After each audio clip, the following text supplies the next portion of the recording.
لیکن جب پارٹی کوئی فیصلہ کر لیتی ہے اور بڑی پارٹی ہوتی ہے اور قیادت اس پہ مہر لگا دیتی ہے تو پھر کسی بھی پارٹی کے لیڈران میں، اور یہی چیز مختلف اداروں میں بھی ہوتا ہے. آپ GHQ میں دیکھ لیں، جب کور کمانڈر کی میٹنگ ہوتی ہے یا چیف جسٹس صاحبان جب بیٹھتے ہیں سارے، اس میں مختلف رائے آتی ہے، جنرلز کی بھی رائے آتی ہے، ججز کی بھی رائے آتی ہے، لیکن جب ایک فیصلہ ہو جاتا ہے تو پھر سب اس فیصلے کو لے کے چلتے ہیں. پارٹی میں ظاہر ہے وہ ڈسپلن نہیں ہوتا ہے، اور اس ڈسپلن کی بنیاد پر یہ اس طرح کی بات آ جاتی ہے، اور پھر جو ان کے مخالفین ہیں وہ اب اس کو اٹھا رہے ہیں. لیکن حقیقت یہ ہے کہ مریم نواز صاحبہ کے جملے کا چناؤ تو کہا جا سکتا ہے مناسب نہیں ہے. باقی ان کی جو اسٹیٹمنٹ ہے، ان کی وہ رائے ہے، اس کا احترام ان کو سب کو کرنا چاہیے، اور اسی طرح پارٹی کے دیگر لوگوں کا بھی یہ اسٹیٹمنٹ تھا جو اس وقت واضح نہیں ہے کہ کون کون لوگ ہیں. لیکن ہمیں پتہ ہے کہ بہت سے پارٹی کے لیڈران نے ایکسٹینشن کے حوالے سے کہا تھا کہ ہمیں اس میں حصہ نہیں لینا چاہیے. وہی اسٹیٹمنٹ مریم نواز کی، وہی ان کی رائے تھی. لیکن اور پارٹی کے دیگر رہنماؤں نے، جیسے میں نے کہا، انہوں نے حمایت کی، اور اس طریقے سے مشترکہ طور پر ایک ڈیسیجن آیا جو کہ ان کی قیادت نے اس کی توثیق کر دی. اور اب اس کے اوپر اگر کوئی اسٹیٹمنٹ دینا چاہتا ہے تو پھر میرا خیال ہے پارٹی قیادت ترجمان جو ہے نا اس کے اوپر تھے. میرا خیال ہے یہ حمزہ شہباز کا اسٹیٹمنٹ یا مریم نواز صاحبہ کا اسٹیٹمنٹ یا پنجاب کے صدر کا اسٹیٹمنٹ یا کوئی اور اسٹیٹمنٹ غلط فہمیاں پیدا کرتا ہے. یہ ایک اہم ترین حساس مسئلہ ہے، اور اس حساس مسئلے میں سیاسی طور پر اگر کوئی بیان دینا ہے پارٹی کا تو کوئی ترجمان جو قیادت کا ترجمان ہو، اور قیادت اس کے اوپر جو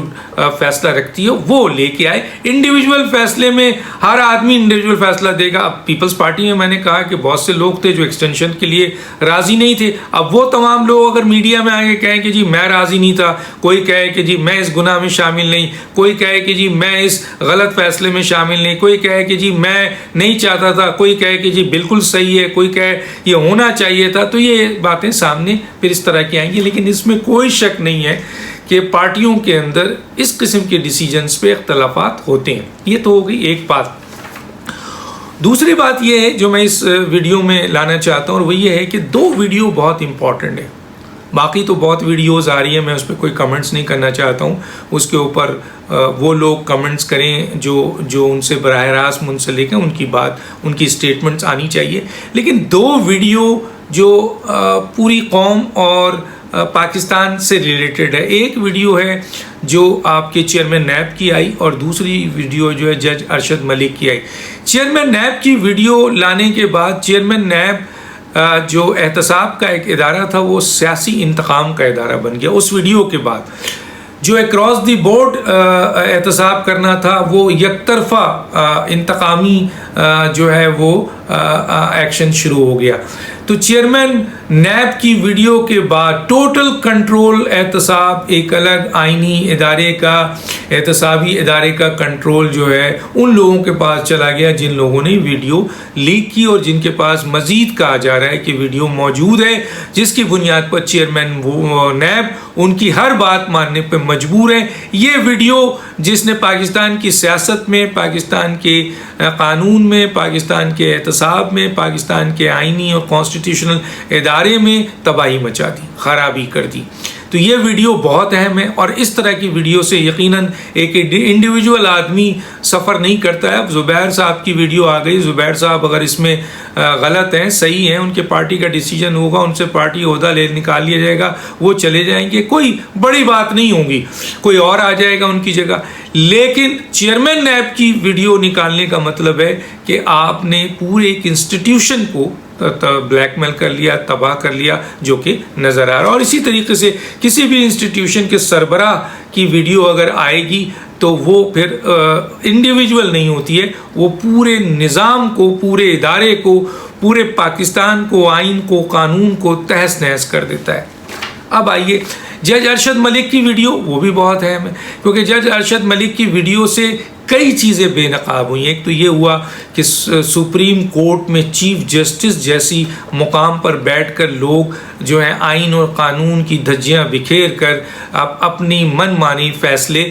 سب آرڈینیٹ عدالت پہ لاگو کرتے ہیں اور لوگوں کو جو ہے وہ سزائیں دلاتے ہیں، حالانکہ قانون اور آئین کی نظر میں یا جورسپروڈنس کی نظر میں وہ شخص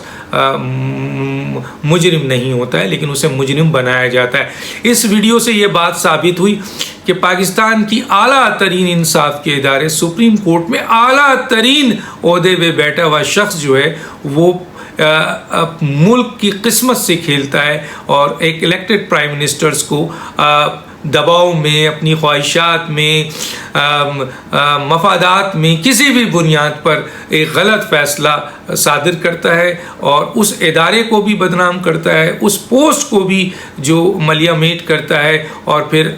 ملک کے ایک الیکٹڈ پرائم منسٹر کو اس طرح کی سزا دے کر خود بھی جو انہوں نے پاناما اور اقامہ پہ دی، اور دوسرا جو جج ارشد ملک کے اسٹیٹمنٹ کے بعد جو ہے وہ یہ سامنے آیا کہ اس طرح کی اہم ترین ادارہ، اہم ترین پوزیشن جو ہے وہ یوز ہوتی ہے اپنے ذاتی مقاصد کے لیے، اپنے مفادات کے لیے، اپنے فائدے کے لیے، اور ملک کا بیڑا غرق ہو جاتا ہے۔ تو یہ دو ویڈیو اس وقت پاکستان کی اہم ترین ویڈیو ہے، اور ان دو ویڈیو کا اثر پاکستان کی سیاست میں، پاکستان کی آپ کے اداروں پر، پاکستان کے آئین اور قانون پہ، پاکستان کی عوام پہ اس کا بہت گہرا اثر پڑا ہے۔ یقیناً اس سے پارٹی کو نقصان نہیں پہنچا، آپ دیکھ لیجئے زیادہ سے زیادہ وہ الیکٹڈ پرائم منسٹر تو نہیں رہے، لیکن وہ لوگوں نے جیل بھگتا یا جو جلا وطن ہوئے، لیکن ان کی تنظیم، ان کی پارٹی آج بھی عوام میں اس سے زیادہ مقبول ہو گئی۔ تو ایسے فیصلے بعض اوقات کسی کے لیے تو وہ سمجھتا ہے کہ میں ان کو بہت تباہ کر رہا ہوں، لیکن وہ ان کی سوچ بہت غلط ہوتی ہے، اور وہی ہوتا ہے کہ وہ خود تباہ ہو جاتے ہیں۔ جیسے اس ادارے کے چیف جسٹس کے اوپر اب کوشچن مارک آ گیا، اب جو بھی چیف جسٹس اس ادارے کا بنے گا یا اس ادارے میں کوئی فیصلہ ہوگا اس پہ کوشچن مارک ضرور اٹھیں گے، کیونکہ ایسا واقعہ پہلے بھی ہوا ہے۔ ذوالفقار علی بھٹو صاحب کے دور میں آپ کو پتہ ہے کہ جوڈیشل مرڈر ہوا، بہت بدنام ہوا۔ آپ کو پتہ ہے کہ جی شروع میں جو ہے وہ اس زمانے میں جسٹس منیر والا واقعہ تھا، اور اس سے لے کر آج تک پاکستان کی اہم ترین عدالتیں، پھر پرویز مشرف صاحب کے دور میں جو ہے وہ عدالتوں نے آئین میں ترمیم کرنے کا اختیار اور کیا کچھ نہیں دے دیا تھا 3 سال، جو کہ قانون اور آئین کی خلاف ورزی ہے، اور پھر پارلیمنٹ نے اس کی توسیع کی تو پارلیمنٹ بھی اس کے جرم میں شامل ہے۔ لیکن سوال یہ پیدا ہوتا ہے کہ یہ جو اس ادارے کو بدنام کرنے میں انفرادی، ادارہ بیچارہ بے قصور ہوتا ہے، لیکن انفرادی لوگ اپنے ادارے میں اپنی اس پوزیشنز کو جو ہے وہ